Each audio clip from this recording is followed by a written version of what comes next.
Hello friends and welcome to chess lecture of Santosh memorial chess academy. आज इस video में हम देखेंगे कि कैसे आप अपने राजा की मदद से एक पॉन को प्रमोट कर सकते हैं। ये कॉन्सेप्ट थोड़ा ट्रिकी है बिकॉज इसमें आपको कुछ टेक्निकल कॉन्सेप्ट्स जानना जरूरी है। हम बहुत ही सिंपल तरीके से इसे समझेंगे क्योंकि अगर आपको इसकी जानकारी नहीं है तो ज्यादा चांसेस है कि आप इस गेम को ड्रॉ कर सकते हैं, जो कि आप बिल्कुल नहीं होने देना चाहेंगे। तो यहां पर हम दो अप्रोच देखेंगे। पहली चीज कि आप ऐसी पोजीशन को जीत कैसे सकते हैं, और दूसरा अप्रोच होगा कि इन केस अगर आप ब्लैक की तरफ से खेल रहे हो और अपोनेंट ने गलती कर दिया कोई, तो कैसे आप उसे पकड़कर आप इस गेम को ड्रॉ में कन्वर्ट कर सकते हैं। आइए सबसे पहले समझते हैं कि इस गेम को जीता कैसे जा सकता है। सबसे पहली चीज आपको जो ध्यान रखनी है कि आपकी राजा बहुत एक्टिव होना चाहिए। ऑब्वियसली इसे हमने अपने इंट्रो वीडियो में बहुत डिटेल में डिस्कस किया है, जिसे अगर आपने अभी तक नहीं देखा है तो जरूर आप आई बटन प्रेस करके, जो कि राइट टॉप पर है इस वीडियो के, आप उसे विजिट कर सकते हैं और उसके कॉन्सेप्ट्स को सिंक इन कर सकते हैं। फिलहाल आपको सिर्फ यहां पर पॉन प्रमोशन करते समय दो बातों को ध्यान रखना जरूरी है। सबसे पहला स्टेप, आप अपने राजा को अपने पैदल के आगे रखेंगे, not even in the same rank. आप उसे बराबर भी नहीं रखेंगे। सबसे पहले हमको अपने राजा को एक्टिव करना है। So we will play king D2, king E7, king E3। अब देखिए, अब हमारा राजा पैदल के आगे हो गया है और यही हम चाहते थे। हमारा पहला स्टेप कंप्लीट हो गया। दूसरा स्टेप होगा, जब जब अपोनेंट का राजा मेरे क्वीनिंग पॉन के फाइल पर आएगा, मुझे डायरेक्टली देखेगा, तो अपोजिशन मेरे पास होना चाहिए। अब अपोजिशन ऑलरेडी हमने अपने पुराने वीडियो में डिस्कस किया हुआ है। यहां पर आप समझेंगे, देखिए किंग E6, किंग E4। जैसे ही मैं किंग E4 चलता हूं, ये स्थिति है अपोजिशन की, और व्हाइट ने क्योंकि अपोजिशन ले लिया है बिकॉज अब उसने ब्लैक को फोर्स किया है कि आप इस फाइल से हट जाइए।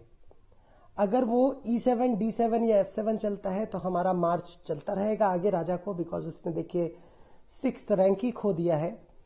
In case if he place king D6, क्योंकि देखिए अब F5 स्क्वायर उसने छोड़ दिया है, that's why we will play king F5। इसे ही हम कहते हैं आउट फ्लैंकिंग, जिसे हम आगे आने वाले वीडियोस में देखेंगे कि कैसे आप इस प्रकार की चाल चल के राजा को आउट फ्लैंक कर सकते हैं। Let's say he played king D7। अब आप यहां नोटिस करेंगे, क्योंकि देखिए अब मेरा राजा पैदल के आगे है, तो I can simply play my pawn E4। Let's say he place king D6। अब हमें क्या खेलना चाहिए? E5 भूल कर भी ना चलें, बिकॉज जैसे ही आप E5 चलेंगे game will and in a draw. Because देखिए यहां पर वो इमीडिएटली किंग E7 आ जाएगा, और इसी पॉइंट से हम बाद में डिस्कस करेंगे जब हम इसे तरीके से अप्रोच करेंगे कि आप कैसे इसे डिफेंस कर सकते हैं। फिलहाल let's say if he place king D6, we will play king F6।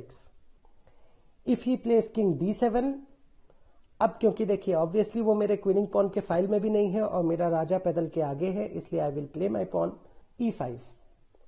If he place king E8, मैं अपनी चाल चलूंगा किंग E6, बिकॉज अब वो मेरे क्वीनिंग पॉन के फाइल में आ गया है और अपोजिशन मेरे पास होना चाहिए। सो किंग F8, किंग D7।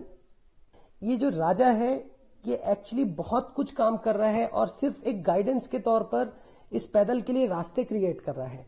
कुछ यही रोल होना चाहिए अपने राजा का। King F7, E6, king F6, E7, king F7, E8 equal to Q। I hope आप क्वीन से किस तरीके से चेकमेट कर सकते हैं ये आपको बहुत अच्छे तरीके से पता है। इन केस अगर आपको नहीं आइडिया है तो you can visit I button at the right top of this video. I hope आपको ये पता चल गया होगा कि कैसे आप एक विनिंग अप्रोच रख सकते हैं अगर आप एक पॉन को प्रमोट करना चाहते हो। आइए समझते हैं कि इन केस व्हाइट अगर कोई गलती करता है तो आप कैसे इस गेम को अप्रोच करेंगे और डिफेंसिव साइड कैसे इस गेम को ड्रॉ कर सकता है। लेट्स से व्हाइट को इसकी जानकारी नहीं है और वो पहली चाल चलते हैं E4, king E7, king E2, king E6, king E3, king E5। He played king F3। अब आप यहां पर किधर जाएंगे? भूल कर भी आपको किंग को D4 नहीं जाना है। बस आप ये चीज ध्यान रखें, आपको हमेशा इस पैदल के सामने में बैठे रहना है और कहीं पर भी नहीं जाना है। So I will play king E6, king F4। अब मुझे अपोजिशन लेना है, बिकॉज देखिए इस केस पर मैं किंग D6 चलता हूं तो अपोनेंट का राजा फिर से आगे आ जाएगा, तो immediately I will play king F6, E5, king E6, king E4। अब मुझे कहां जाना चाहिए? King E7। आपकी कोशिश ये होना चाहिए कि अपोनेंट के राजा अगर D5 या F5 जाता है, उस समय पर आप उसके सामने पे खड़े होंगे। Let's say he played king D5, king D7, E6, king E7, king E5। अब आप अगर D8 या F8 चलते हैं तो you will immediately lose the position, because देखिए जैसे किंग F8 चलेंगे, किंग F6 टेम्पो के साथ आएगा, किंग E8, E7 का पुश। अब आपको अपने राजा को हटना पड़ेगा और देखिए राजा आगे आकर वजीर बना लेगा।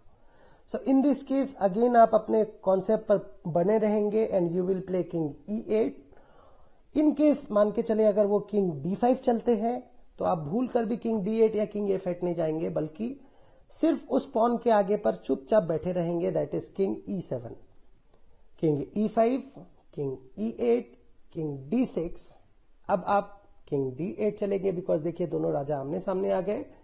E7, king E8, force move king E6 और ये हो गया स्टेलमेट। सो आई थिंक आपको बहुत बेहतर तरीके से समझ में आया होगा कि आप ऐसे पोजीशन को कैसे जीत सकते हैं और ऐसे पोजीशंस को जिसमें अपोनेंट ने गलतियां की है, आप ऐसे पोजीशन को कैसे ड्रॉ कर सकते हैं।